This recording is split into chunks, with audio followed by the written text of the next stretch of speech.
Vikramshila IAS coaching institute 14 बीघा ऋषिकेश 14 जुलाई 2024 Uttarakhand PCS की परीक्षा का आयोजन होना है 189 पदों के लिए। ठीक है, फर्स्ट पेपर के लिए हम लोग रैपिड रिवीजन चला रहे हैं, श्रवण ज्ञान। तो उसमें मैं आज यूनिट 3 के बारे में चर्चा कर रहा हूं कि यूनिट 3 में कैसे कैसे क्वेश्चन बनने की संभावना है। तो भारतीय राज्य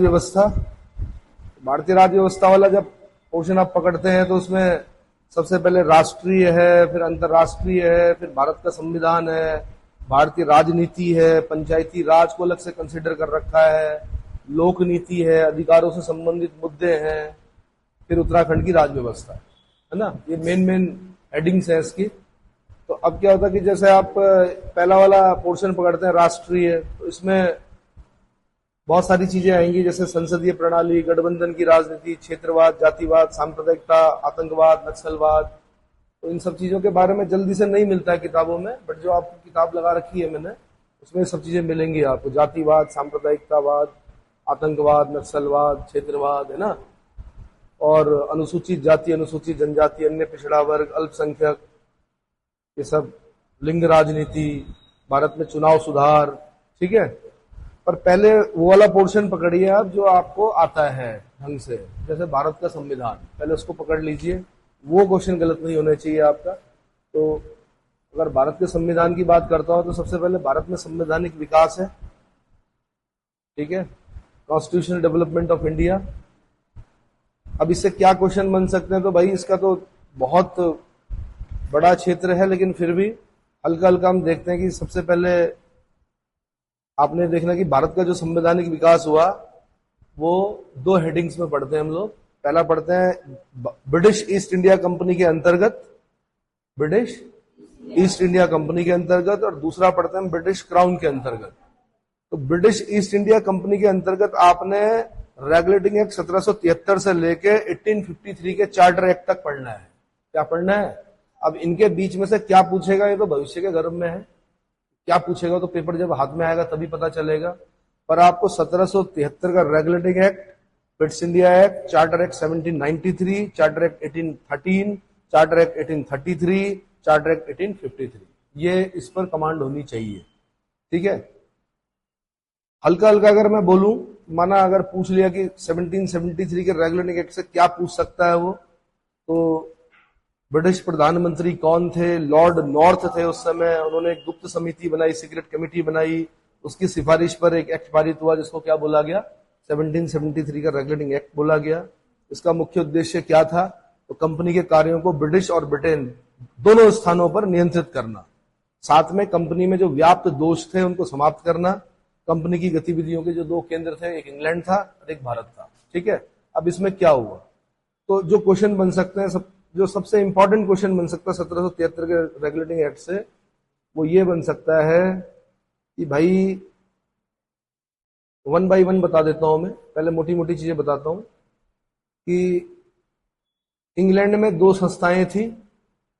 कंपनी के संपूर्ण प्रशासन के सुपरविजन के लिए इंग्लैंड में 2 संस्थाएं थी। एक था निदेशक मंडल यानी कोर्ट ऑफ डायरेक्टर्स, और एक था स्वत्वधारी मंडल यानी कोर्ट ऑफ प्रोपराइटर्स। ठीक है, अब क्या हुआ? ये दोनों संस्थाएं गृह सरकार की अंग थी। पूर्ववर्ती संस्था इंग्लैंड में कंपनी की कार्यपालिका थी। इसमें 24 निदेशक होते थे। इनका चुनाव प्रतिवर्ष स्वत्वधारी मंडल यानी कोर्ट ऑफ प्रोपराइटर्स द्वारा किया जाता था। निदेशक मंडल प्रतिवर्ष सदस्यों में से एक अध्यक्ष, एक उपाध्यक्ष का चुनाव करता था। अध्यक्ष कंपनी का मुख्य कार्यकारी अधिकारी होता था। अब क्या हुआ इस एक्ट में? 1773 के रेगुलेटिंग एक्ट में निदेशक मंडल यानी बोर्ड ऑफ डायरेक्टर्स की कार्यावधि 1 वर्ष के स्थान पर 4 वर्ष कर दी गई। एक पॉइंट ये याद रखना आपने, बोर्ड ऑफ डायरेक्टर्स की यानी निदेशक मंडल की कार्यावधि 1 वर्ष के स्थान पर 4 वर्ष कर दी गई। साथ ही ये उपबंधित किया कि कोर्ट ऑफ डायरेक्टर्स की कुल सदस्य संख्या कितनी होगी? 24 होगी। कितनी होगी? आज से 20-22 साल पहले आईएएस में क्वेश्चन पूछा जा चुका है कि 1773 के रेगुलेटिंग एक्ट के संबंध में कौन सा कथन सत्य नहीं है। तो क्या हुआ? उसने पहला पॉइंट यही दिया कि निदेशक मंडल की कार्यावधि 1 वर्ष के स्थान पर 4 वर्ष कर दी गई। दूसरा, कोर्ट ऑफ डायरेक्टर्स की कुल सदस्य संख्या 24 थी। तीसरा, उसने क्या किया? चालाकी चल दी यहां पर, उसने 1/3 कर दिया। क्या कर दिया? जबकि क्या है, 1/4 सदस्य प्रतिवर्ष अवकाश ग्रहण करेंगे, ये बोला गया 1773 के रेगुलेटिंग एक्ट में। तो ढूंढना था हमने गलत कौन सा है, तो वो 1/3 वाला जो था वो क्या था, गलत था। आपने याद करना कि 1/4 सदस्य प्रतिवर्ष अवकाश ग्रहण करते थे यहां पर, ठीक है। और उन्हीं लोगों को मतलब कंपनी के निदेशक चुनने का अधिकार सिर्फ उन्हीं लोगों को दिया गया जो कम से कम 1 वर्ष पहले से कंपनी में 1000 पाउंड के शेयर धारक थे। क्या थे? इससे पहले 500 पाउंड वाले होते थे, लेकिन अब वो क्या कर दिया, उसको राशि को बढ़ा दिया गया। बोला कम से कम 1 साल पहले से अगर आपके 1000 पाउंड शेयर खरीद रखे हैं आपने कंपनी के, तो आप क्या कर सकते हो भाई, निदेशक को चुन सकते हो, ठीक है। दूसरा काम क्या किया गया 1773 की रेगुलेटिंग एक्ट में, बंगाल के गवर्नर को तीनों प्रेसिडेंसियों का गवर्नर जनरल बना दिया गया। और ये काम किसको सौंपा गया भाई, वॉरेन हेस्टिंग्स। यानी वॉरेन हेस्टिंग पहला गवर्नर जनरल था, और इसके साथ 4 सदस्य नियुक्त किए गए जिनका नाम था फिलिप फ्रांसिस, क्लेवरिंग, मानसन, बारवेल। ये यूपी पीसीएस वालों ने पूछा कि वॉरेन हेस्टिंग जो कि पहला गवर्नर जनरल था 1773 के रेगुलेटिंग एक्ट में, उसके साथ जो 4 सदस्य थे वो कौन थे, फिलिप फ्रांसिस, क्लेवरिंग, मानसन और बारवेल। तीसरा जो क्वेश्चन बनता है 1773 से, वो बनता है कि एक कलकत्ता में एक सर्वोच्च न्यायालय की स्थापना की गई 1774 में। उसके मुख्य न्यायाधीश कौन थे, एलिजा इम्पे थे। कौन थे?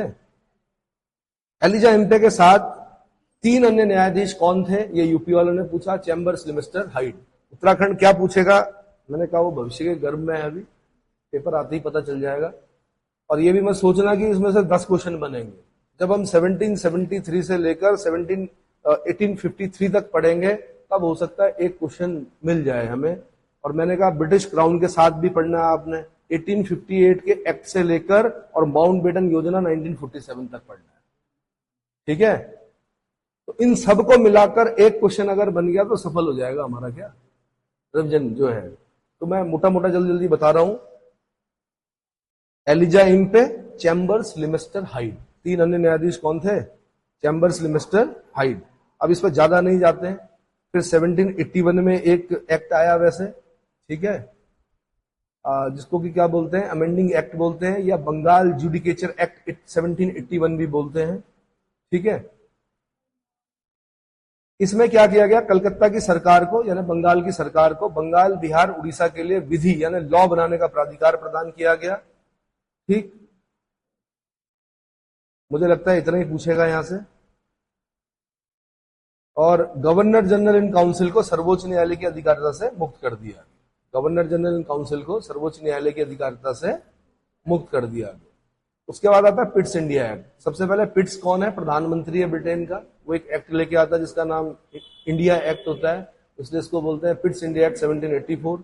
यहां से क्या क्वेश्चन बन सकते हैं, तो यहां से जो सबसे ज्यादा क्वेश्चन बनता है वो क्या बनता है कि बोर्ड ऑफ कंट्रोल की स्थापना। क्या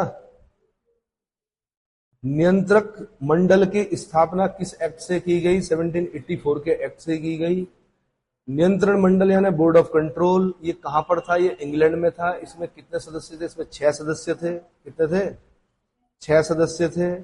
6 सदस्यों में से एक सदस्य चांसलर ऑफ एक्सचेकर होता था और एक राज्य सचिव होता था।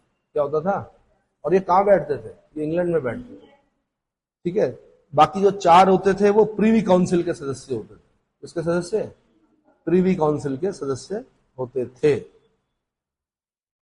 क्लियर हो गया। मैक्सिमम जो चांसेस हैं वो इसी के बनने की है। बाकी जो बन सकता है वो ये बन सकता है कि गवर्नर जनरल की परिषद की संख्या 4 से कम करके 3 कर दी गई, क्योंकि वॉरेन हेस्टिंग के साथ जो आए थे फिलिप फ्रांसिस, क्लेवरिंग, मानसन, बारवेल, उसमें से 3 एक तरफ हो जाते थे और एक वो अकेला वो वॉरेन हेस्टिंग के साथ होता था, काम हो नहीं पाते थे। अब समझ में आ गया इनके करना क्या है, तो इन्होंने संख्या घटाकर 3 कर दी। बोला कि भाई एक भी अगर गवर्नर जनरल के साथ है और 2 अलग हैं तो चलेगी गवर्नर जनरल और उस आदमी की, मतलब वो जो गवर्नर जनरल काउंसिल में। क्लियर हो गया। तो ये थोड़ा सा सुधार किया इन्होंने 1784 में। फिर 1786 में एक एक्ट और आया। अब ये किसके लिए आया, कॉर्नवालिस के लिए आया। पैट्रियट एक मूवी देखी होगी आपने। अमेरिका में भी जब क्या हुआ, अमेरिका की क्रांति जब हुई, कॉर्नवालिस भी था वहां पर। अब कॉर्नवालिस को बोला भाई आप बनो गवर्नर जनरल बनो यहाँ का, कहाँ का। उसने कहा भैया सेनापति की भी शक्तियां चाहिए मुझे, तभी बनूंगा गवर्नर जनरल। तो उसके लिए एक एक्ट लाया गया 1786 का एक्ट, ठीक है। गवर्नर जनरल को विशेष परिस्थितियों में अपने परिषद का निर्णय को निरस्त करने और निर्णय को लागू करने का अधिकार दिया गया।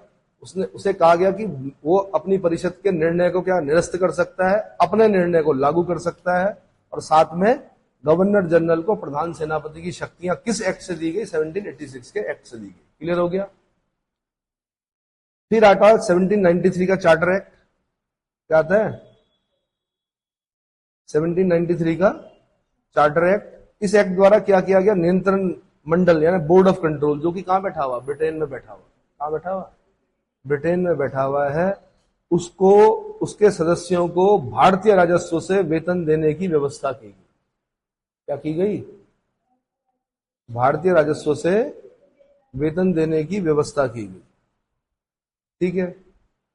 फिर आता है 1813 का लेख। ये इंपॉर्टेंट है, यहां से क्वेश्चन बनने की जो संभावना है।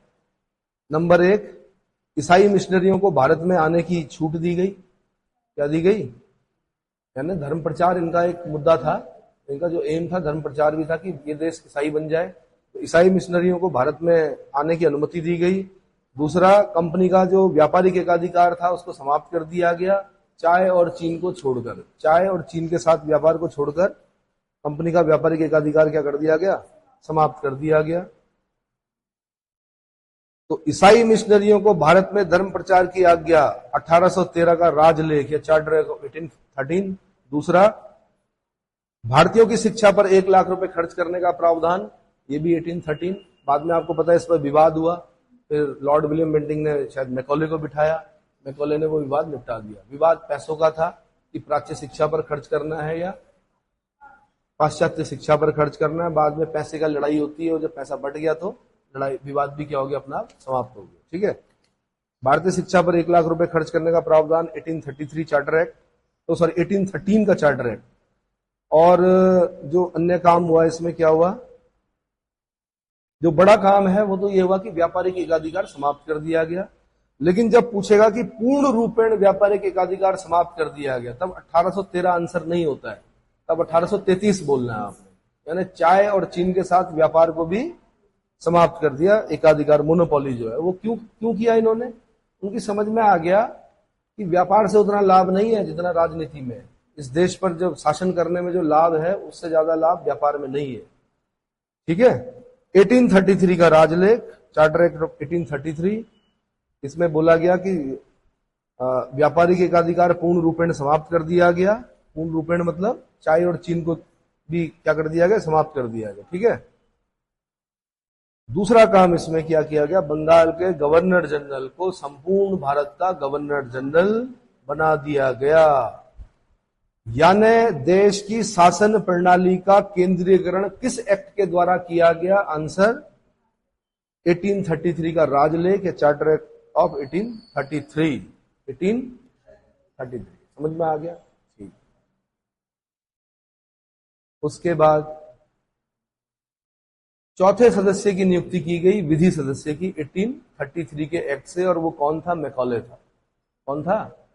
विधि सदस्य की नियुक्ति की गई, चौथा सदस्य वो कौन था, मैकॉले था। अगला काम जो किया इन्होंने, विधि आयोग का गठन किया गया 1834 में, लॉर्ड मैकॉले की अध्यक्षता में 4 सदस्य प्रथम विधि आयोग। तो फर्स्ट लॉ कमीशन जो बना था वो कब बना था, 1834 में बना था, लॉर्ड मैकॉले की अध्यक्षता में बना था। क्लियर हो गया। इस एक्ट से काम और हुआ बड़ा अच्छा काम, दास प्रथा का अंत कर दिया गया। लेकिन कानून 10 साल बाद बना, 1843 में। कब बना? 1843 में।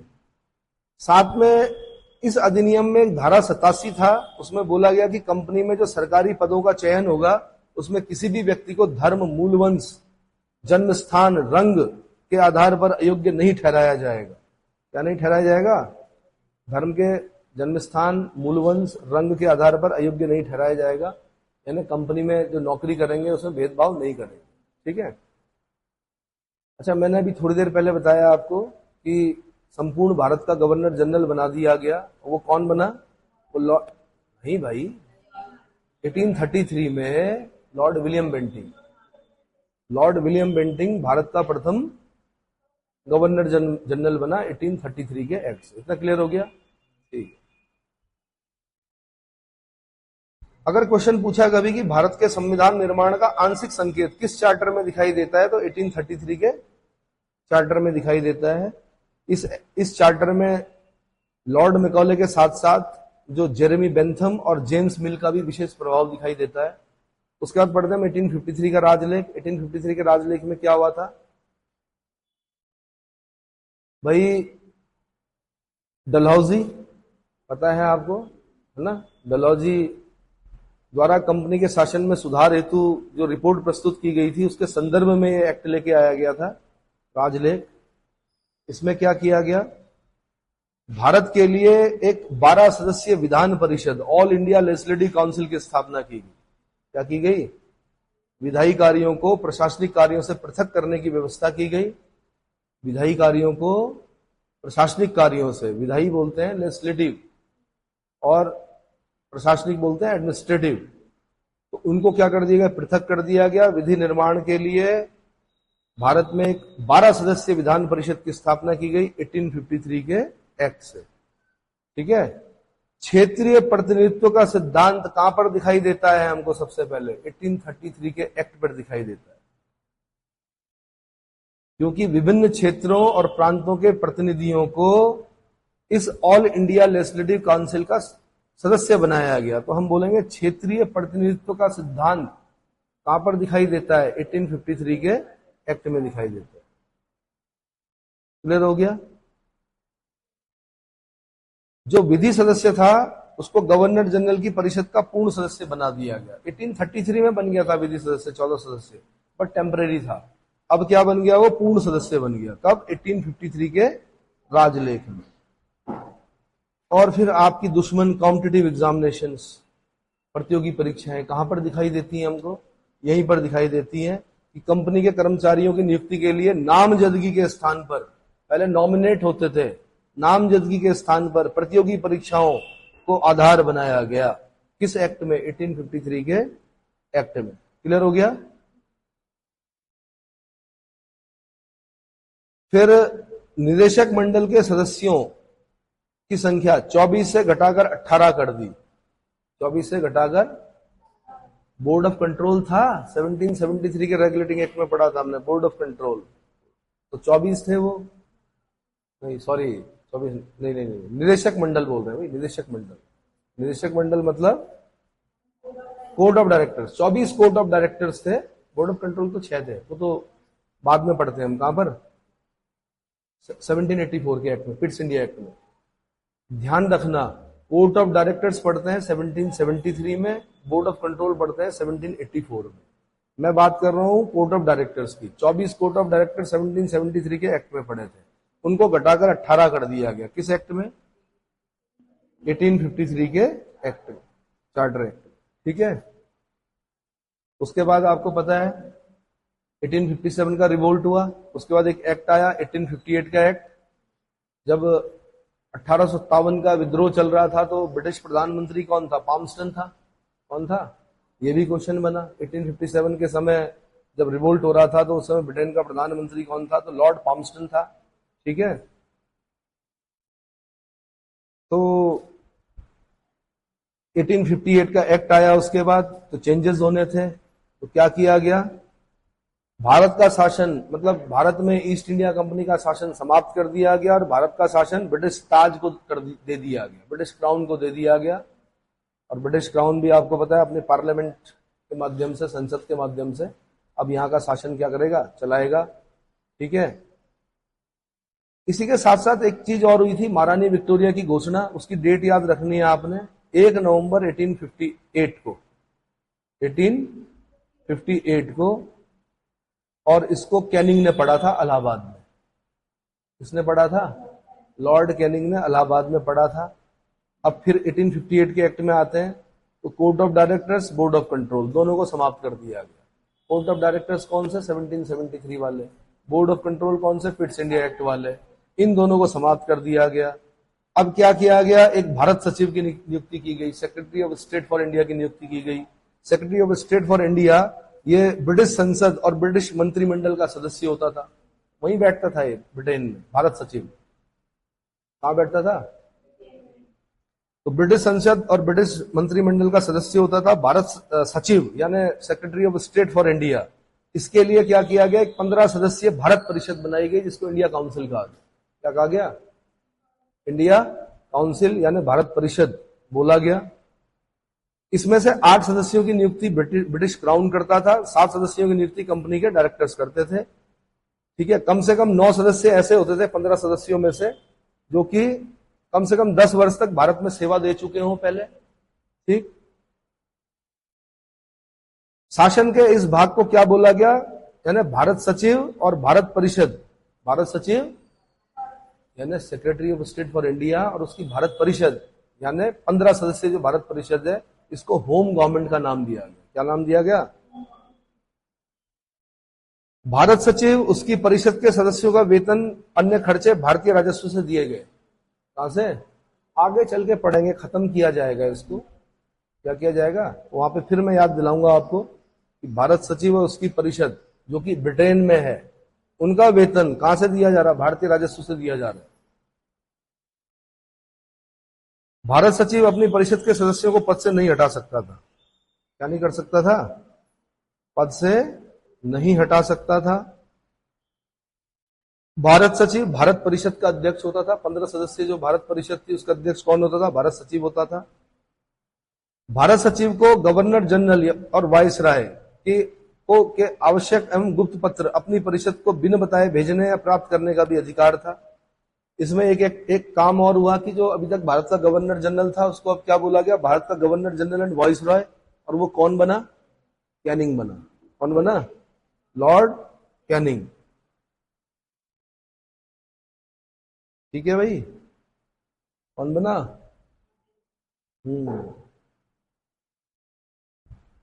साथ में एक काम और हुआ इसमें, 2 विषय ऐसे थे, अर्थव्यवस्था और अखिल भारतीय सेवाएं, ऑल इंडिया सर्विसेज। ये अलग से याद करना है आपने, अर्थव्यवस्था और अखिल भारतीय सेवाएं। इन विषयों पर भारत सचिव यानी secretary of state for India Bharat परिषद की राय को मानने के लिए बाध्य था। इन 2 चीजों पर उसको अपनी परिषद की राय मानने के लिए क्या बाध्य बनाया गया था।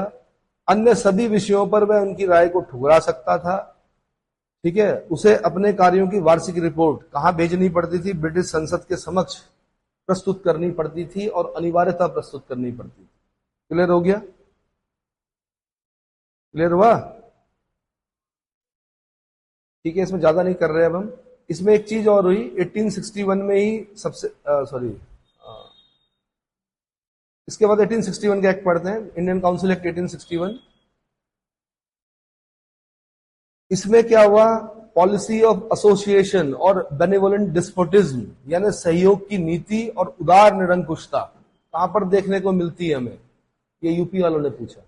आंसर 1861 के एक्ट में दिखाई देती है। सर्वप्रथम भारतीयों को शासन में भागीदार बनाने का प्रयत्न किसमें किया गया? 1861 के एक्ट में किया गया। सहयोग की नीति बोल रहे हैं हम, पॉलिसी ऑफ एसोसिएशन।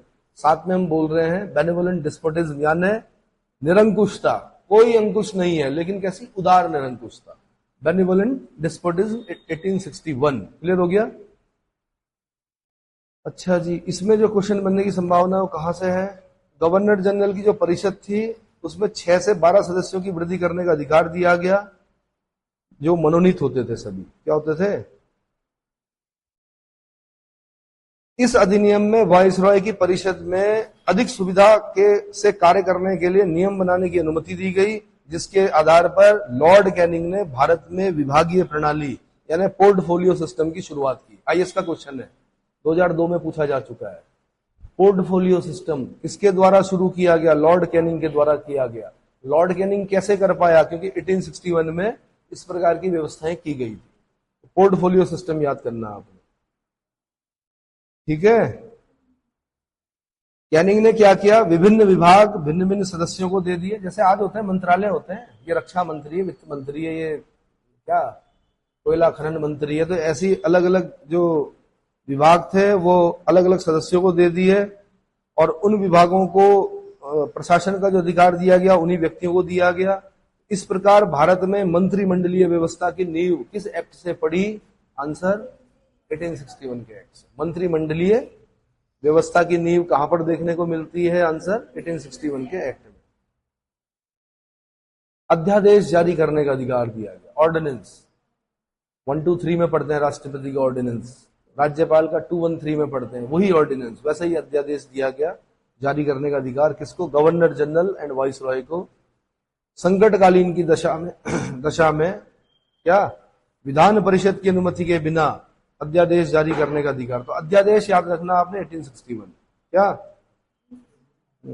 1861, ठीक है। ठीक है जी, और क्या बन सकते हैं इसमें? अगर आप पूछें तो डिसेंट्रलाइजेशन की पॉलिसी दिखती है हमको। विकेंद्रीकरण की नीति कहां पर दिखाई देती है? 1861 के एक्ट में दिखाई देती है। जबकि केंद्रीकरण की कहां पर दिख रही थी हमें? अभी पढ़ा था हमने केंद्रीकरण, हमने पढ़ा था 1833 के एक्ट में।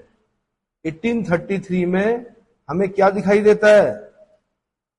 देश की शासन प्रणाली का केंद्रीकरण दिखाई देता है। और विकेंद्रीकरण कहां पर दिखाई देता है? 1861 के भारत परिषद अधिनियम में दिखाई देता है। क्लियर हो गया? उसके बाद भारत परिषद अधिनियम 1892 आया। क्या आया? केंद्रीय व्यवस्थापिका सभा के अतिरिक्त सदस्यों की संख्या 10 और अधिक से अधिक 16 निश्चित की गई। अधिक से अधिक 16 निश्चित की गई। अब यहां से क्या क्वेश्चन बनने की संभावना है?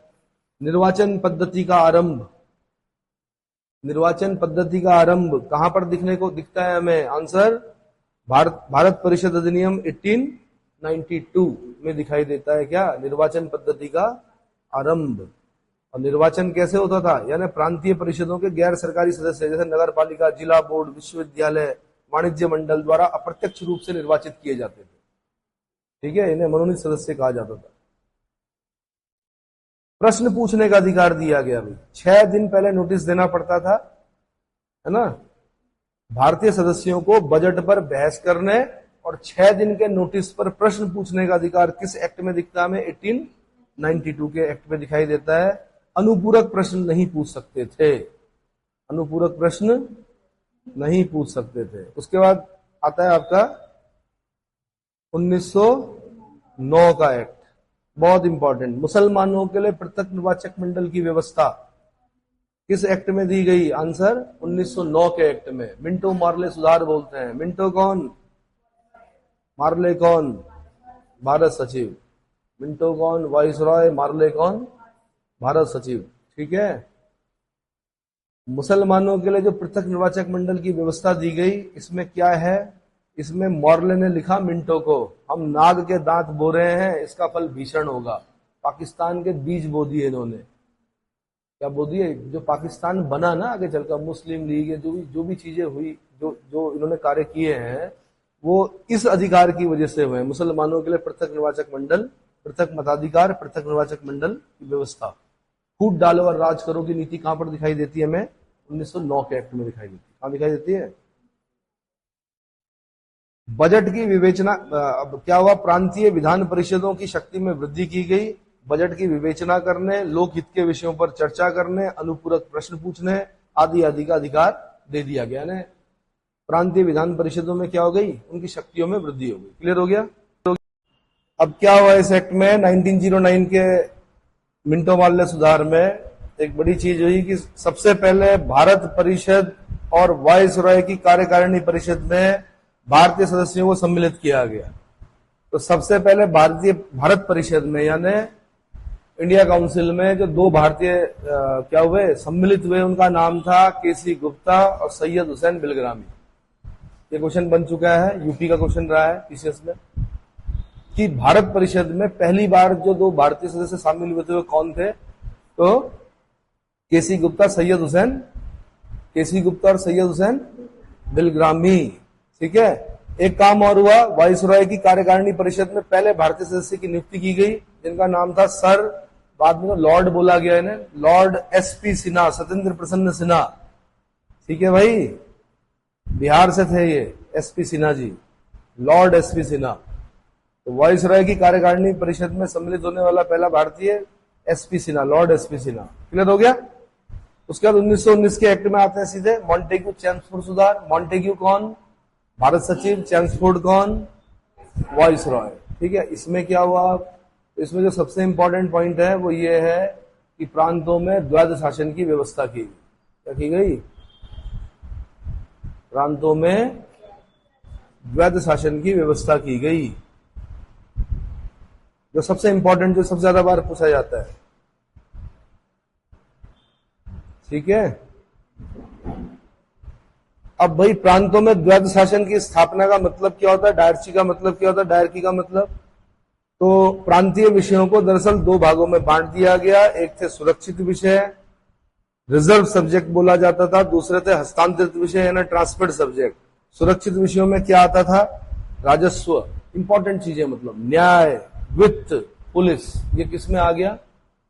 रिजर्व सब्जेक्ट में आ गया। और ट्रांसफर्ड सब्जेक्ट में कौन आ गया? स्थानीय स्वशासन, शिक्षा, स्वास्थ्य, जो थोड़ा इन पर कम क्या महत्व की जो थी। अब क्या होता था कि गवर्नर जनरल अपनी परिषद के सदस्यों की सलाह से सुरक्षित विषयों का शासन चलाता था। सुरक्षित विषयों का शासन गवर्नर जनरल और गवर्नर जनरल की जो एग्जीक्यूटिव काउंसिल थी वो चलाते थे। और जो दूसरे प्रकार के हस्तांतरित विषय थे उसमें क्या करता था? गवर्नर जनरल अपने भारतीय मंत्रियों की सहायता से करता था, चलाता था शासन। इसीलिए हम बोल रहे हैं कि द्वैध शासन, प्रांतों में द्वैध शासन। और क्या हुआ इस एक्ट में? 1919 के एक्ट में भारत सचिव का खर्च भारत के राजस्व से दिया जाता था, लेकिन अब यह खर्च ब्रिटिश राजस्व से दिया जाने लगा। 1858 के एक्ट में पढ़ा था आपने, क्या पढ़ा था? कि भारत सचिव और उसकी परिषद जो थी उसका जो खर्चा था वो रहते ब्रिटेन में थे, लेकिन उनका खर्चा भारतीय राजस्व से दिया जाता। ये प्रथा खत्म कर दी गई 1919 में। यानी भारत सचिव का जो अब खर्च है वो ब्रिटिश राजस्व से दिया जाने लगा बजाय भारतीय राजस्व के। क्लियर हो गया? दूसरा काम क्या हुआ इसमें इंपॉर्टेंट? भारत परिषद के सदस्यों की संख्या न्यूनतम 8 और अधिकतम 12 निश्चित हो गई। क्या हो गई? एक हाई कमिश्नर की नियुक्ति की गई भारत सचिव की सहायता के लिए। भारत सचिव की सहायता के लिए हाई कमिश्नर की नियुक्ति की गई इस एक्ट से, 1919 के एक्ट से। 1919 के एक्ट से ही पहली बार प्रत्यक्ष चुनाव प्रणाली अपनाई गई। प्रत्यक्ष चुनाव प्रणाली किस एक्ट से अपनाई गई? आंसर 1919 मॉन्टेग्यू चैम्सफोर्ड सुधार। सांप्रदायिक आधार पर निर्वाचन प्रणाली का विस्तार करते हुए इन्होंने क्या किया? पहले मुसलमानों को दिया था 1909 में, अब इसे सिखों, ईसाइयों, आंग्ल भारतीयों, यूरोपियों पर भी लागू कर दिया। क्या कर दिया? सिखों पर, ईसाइयों, आंग्ल भारतीयों और यूरोपियों पर भी लागू कर दिया। क्लियर हो गया? अच्छा जी, और क्या पूछा जा सकता है? एक पूछा डायरकी जो था वो उसका जन्म, द्वैध शासन का पिता किसे कहा जाता है? लियोनिल कार्टिस को कहते हैं। इसको कहते हैं, उनकी किताब है डायरकी। क्या है?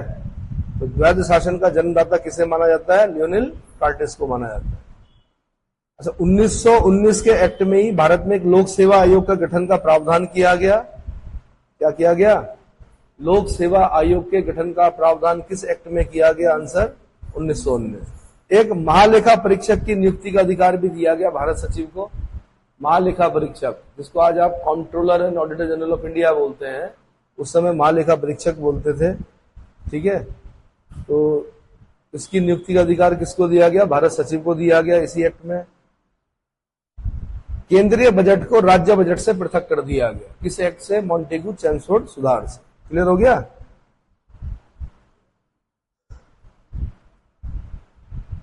प्रत्यक्ष निर्वाचन के लिए पहली बार सीमित संख्या में संपत्ति एवं कर को आधार बनाया गया। किस एक्ट में? 1919 मॉन्टेग्यू चैम्सफोर्ड सुधार। अब उसके बाद आता है भारत सरकार अधिनियम 1935। इसका 75% भाग हमारे संविधान में है। यहां से क्या क्वेश्चन बनता है? यहां से बड़े इंपॉर्टेंट क्वेश्चन बनते हैं। क्या क्या क्वेश्चन बनते हैं भाई?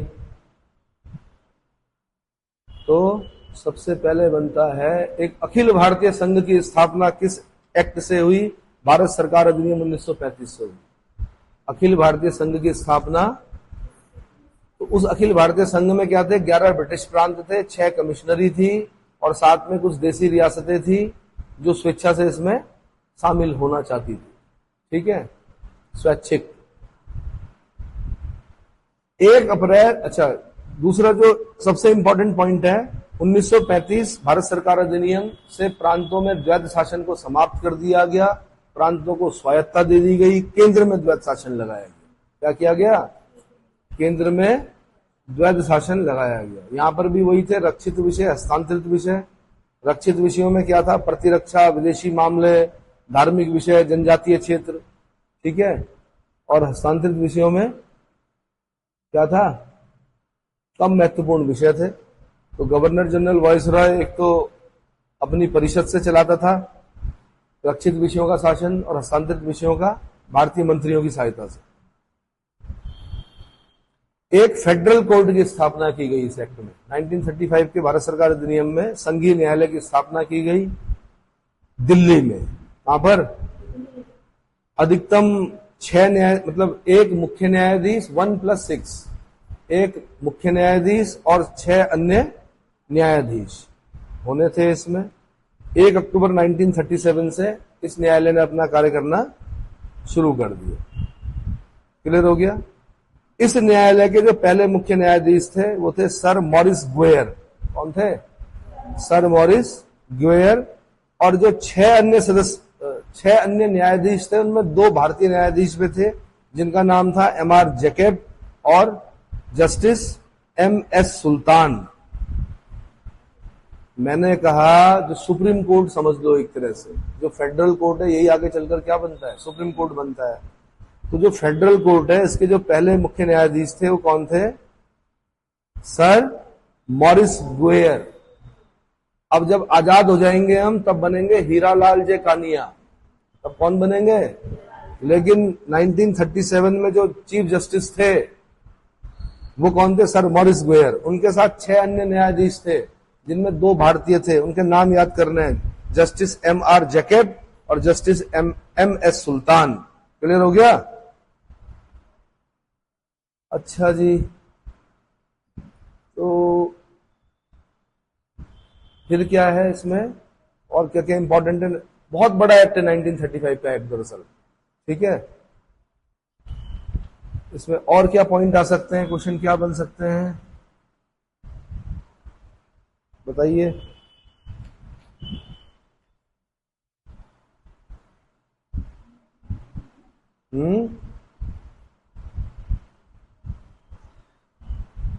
इस अधिनियम के द्वारा भारत परिषद का अंत कर दिया गया। 1935 भारत सरकार अधिनियम, इसके द्वारा क्या कर दिया गया? भारत परिषद जो 1858 में बनी थी, इंडिया काउंसिल, उसका अंत कर दिया गया। ठीक है,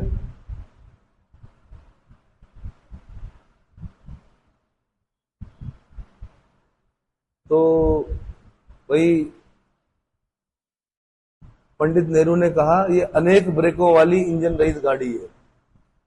इस अधिनियम के बारे में क्या कहा? इसमें ब्रेक बहुत सारे हैं लेकिन इंजन नहीं है। तो अनेक ब्रेकों वाली इंजन रहित गाड़ी किसने कहा 1935 के एक्ट को?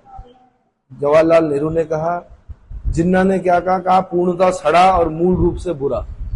पूर्णतः सड़ा और मूल रूप से बुरा। ठीक है, ठीक है जी।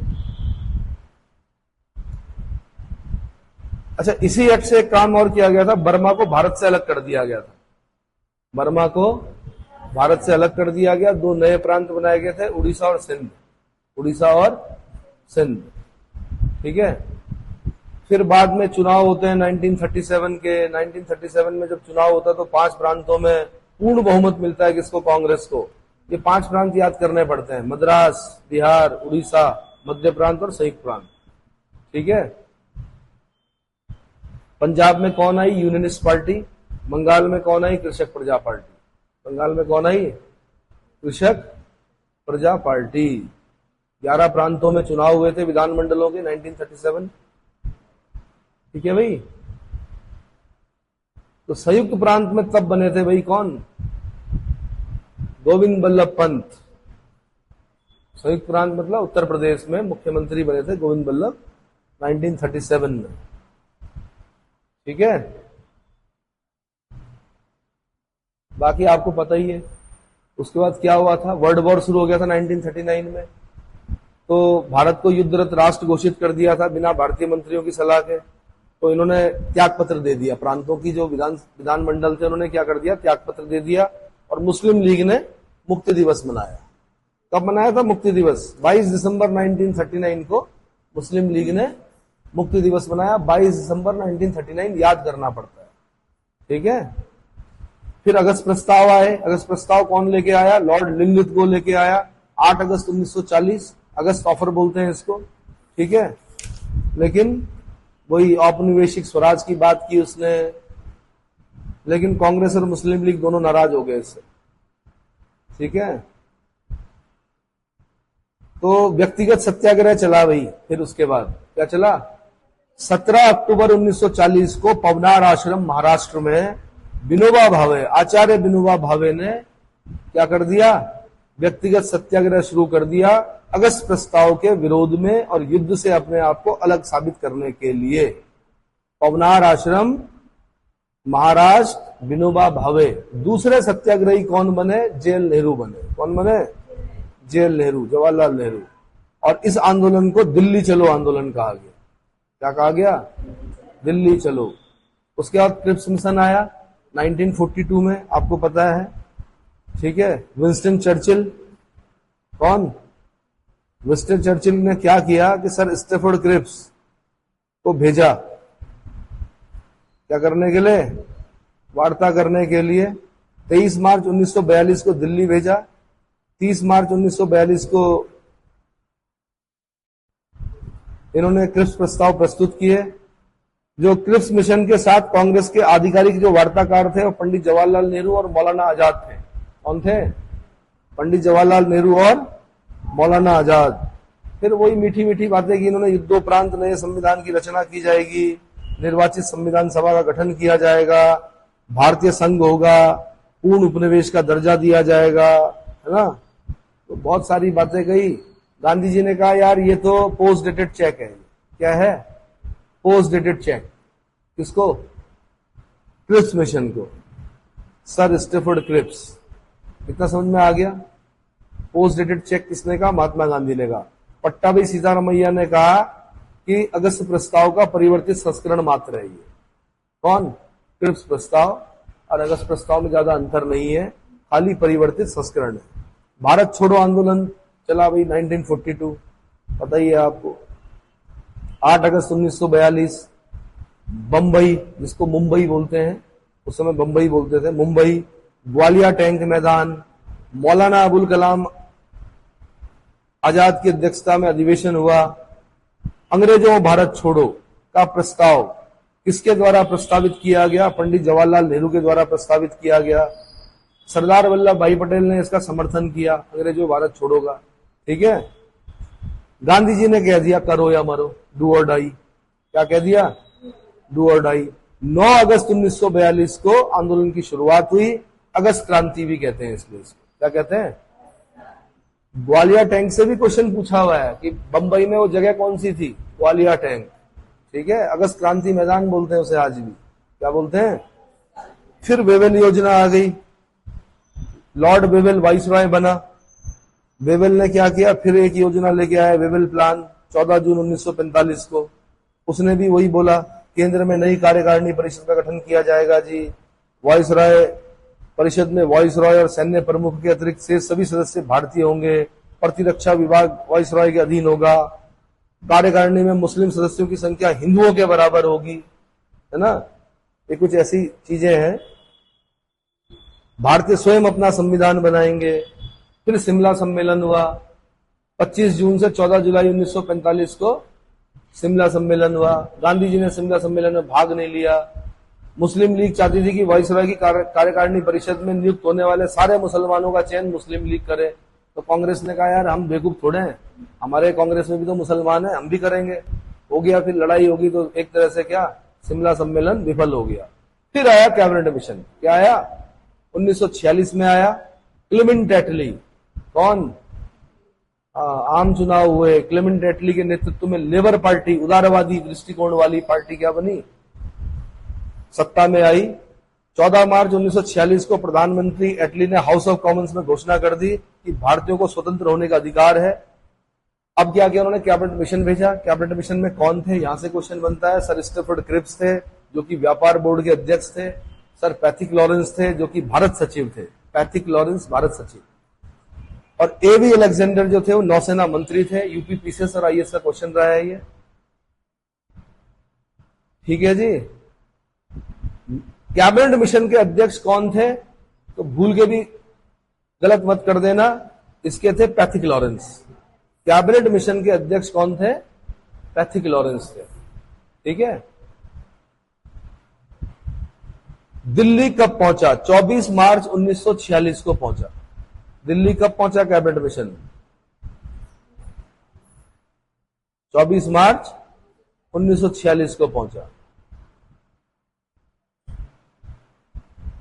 संविधान सभा का गठन किसकी सिफारिशों पर हुआ इस देश में, आंसर कैबिनेट मिशन की सिफारिशों पर। कैबिनेट मिशन ने क्या कहा, उसने कहा भारत का एक संघ होगा जिसमें ब्रिटिश प्रांत, देसी रियासतें शामिल होंगी, ठीक है। साथ में उसने कहा मुस्लिम लीग की जो पाकिस्तान की मांग है उसको ठुकरा दिया। संविधान सभा के गठन की बात कही। उसने कहा कि गठन जो होगा प्रांतीय विधानसभाओं तथा देसी रियासतों के प्रतिनिधियों द्वारा किया जाएगा। इसमें प्रांतीय विधानसभा सदस्यों द्वारा संविधान सभा के सदस्यों का चुनाव अप्रत्यक्ष निर्वाचन प्रणाली द्वारा किया जाएगा। अप्रत्यक्ष निर्वाचन प्रणाली को खास ध्यान देना है आपने। 10 लाख की जनसंख्या पर एक प्रतिनिधि होगा, ठीक है। और क्या कहा इन्होंने, 389 निश्चित की गई थी संख्या। ब्रिटिश प्रांत से 292 जाने थे, देसी रियासतों से 93 जाने थे, चीफ कमिश्नरी क्षेत्रों से 4 प्रतिनिधि जाने थे, ठीक है। तो ब्रिटिश प्रांतों के 296 प्रतिनिधि यानी 292 प्लस 4, इनका विभाजन ऐसे किया गया, सामान्य 213, मुसलमान 79, सिख 4, ठीक है। तो काफी कुछ है उसमें पढ़ने के लिए। बाकी फिर अंतरिम सरकार का गठन होता है, formation of interim government. JL Nehru क्या बनते हैं, अंतरिम सरकार के अध्यक्ष बनते हैं। 24 अगस्त 1946 को प्रथम अंतरिम सरकार, राष्ट्रीय सरकार की घोषणा की गई। 2 सितंबर 1946 को पंडित जवाहरलाल नेहरू के नेतृत्व में एक अंतरिम सरकार गठित हुई जिसका अध्यक्ष वाइसरॉय बेवेल था। उपाध्यक्ष कौन थे, जवाहरलाल नेहरू थे। साथ में 13 सदस्य थे। क्या थे, अब इतना ज्यादा नहीं बताया जा सकता, पर मैं फिर बता दूं कि अब क्या क्वेश्चन हुआ। फिर संविधान सभा का गठन हुआ, फिर ऐसे करते करते, है ना। फिर एक माउंटबेटन योजना इंपॉर्टेंट होती है। 16 अगस्त 1946 की डेट याद रखनी है आपने, प्रत्यक्ष कार्यवाही दिवस मनाती है मुस्लिम लीग। मतलब मार काट दंगे शुरू हो जाते हैं मुस्लिम लीग के 16 अगस्त 1946, ठीक है। फिर आते हैं भाई माउंटबेटन, कौन आते हैं, माउंटबेटन आते हैं वेवेल के स्थान पर। 24 मार्च 1947 को, 3 जून 1947 को माउंटबेटन ने अपनी नीति विषयक बयान जारी किया जिसे माउंटबेटन योजना बोलते हैं, 3 जून योजना बोलते हैं, भारत विभाजन योजना बोलते हैं, मन बाटन योजना बोलते हैं, बाल्कन प्लान भी बोलते हैं। क्या बोलते हैं, बाल्कन प्लान, मन बाटन योजना, मन को बांटने वाली योजना, मन बाटन योजना, 3 जून योजना, माउंटबेटन योजना, भारत विभाजन योजना। अबुल कलाम आजाद और गांधी जी ने घोर विरोध किया। गांधी जी ने तो यहां तक कह दिया कि मेरी लाश पर होगा विभाजन।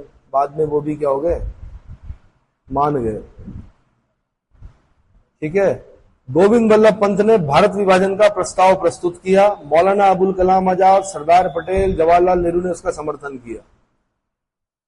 मौलाना अबुल कलाम आजाद, जवाहरलाल नेहरू, सरदार वल्लभ भाई पटेल ने समर्थन किया। अब इंपॉर्टेंट क्या होता है कि भारत विभाजन का प्रस्ताव किसने प्रस्तुत किया था, पंडित गोविंद बल्लभ पंत ने किया था। नई दिल्ली में हुई थी ये बैठक, अखिल भारतीय कांग्रेस समिति की, ठीक है।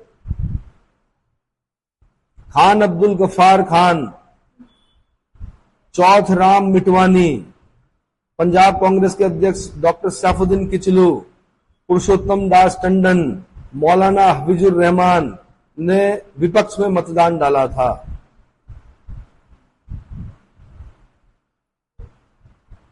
ठीक है। अब उसके बाद क्या होता है, भारतीय स्वतंत्रता अधिनियम 1947 आता है। उत्तराखंड पीसीएस वालों ने पूछा कि ये कब पारित हुआ, स्वीकृति कब मिली इसे? तो ध्यान रखना 18 जुलाई 1947। क्या? हाँ, सबने क्या किया, 15 अगस्त करके आ गए। उस समय पढ़ के तो गए नहीं, अधिकतर बच्चे क्या करके आ गए, 15 अगस्त। भारतीय स्वतंत्रता अधिनियम 1947 जो है वो 4 जुलाई 1947 को ब्रिटिश प्रधानमंत्री क्लेमेंट एटली द्वारा हाउस ऑफ कॉमन्स में पेश किया गया। हाउस ऑफ कॉमन्स के बाद फिर वो हाउस ऑफ लॉर्ड्स में गया। हाउस ऑफ लॉर्ड्स के बाद उसको जो राजकीय स्वीकृति मिली, क्राउन की जो स्वीकृति मतलब साइन हुए, वो 18 जुलाई 1947 को। कब हुए? तब 15 अगस्त 1947 को 2 डोमिनियन राज्य बने, पाकिस्तान और भारत। डोमिनियन राज्य बोल रहा हूं मैं, क्योंकि अभी राष्ट्रपति नहीं है हमारा। राष्ट्रपति कब बनते हैं? 26 जनवरी 1950 को। 26 जनवरी 1950 से पहले हमारी स्थिति कैसी है? डोमिनियन। ठीक है। 15 अगस्त 1947 को ही क्यों बने ये 2 राज्य? तो मित्र राष्ट्रों ने जापान पर विजय प्राप्त की थी। इस पर तो उन्होंने कहा कि यार ये डेट ऐसी है कि बस ऐतिहासिक से और ऐतिहासिक बना देते हैं। तो 15 अगस्त को क्या कर दिया, मतलब 14 अगस्त की रात्रि 12 बजे। तो 14 अगस्त को पाकिस्तान मनाता अपना स्वतंत्रता दिवस, 15 अगस्त को हम मनाते। क्लियर हो गया? पंडित जवाहरलाल नेहरू हमारे प्रधानमंत्री बने, लियाकत अली पाकिस्तान का प्रधानमंत्री बने। कौन बना? और लियाकत अली की जो वाइफ है आर्यन पंत, वो उत्तराखंड की थी। कहां की थी? इसलिए मदर ऑफ पाकिस्तान भी बोला जाता है। क्या बोला जाता है? यानी क्या? हाँ। तो भाई ये सब चीजें हैं। भारत मंत्री का पद भी समाप्त हो गया। इसके बाद ये भारतीय स्वतंत्रता अधिनियम 1947। मैंने कहा भारत परिषद खत्म हो गई कब? 1935 के एक्ट से। लेकिन भारत मंत्री खत्म नहीं हुआ। भारत मंत्री का पद समाप्त किया गया किसमें? भारतीय स्वतंत्रता अधिनियम 1947 में। क्लियर हो गया? बस।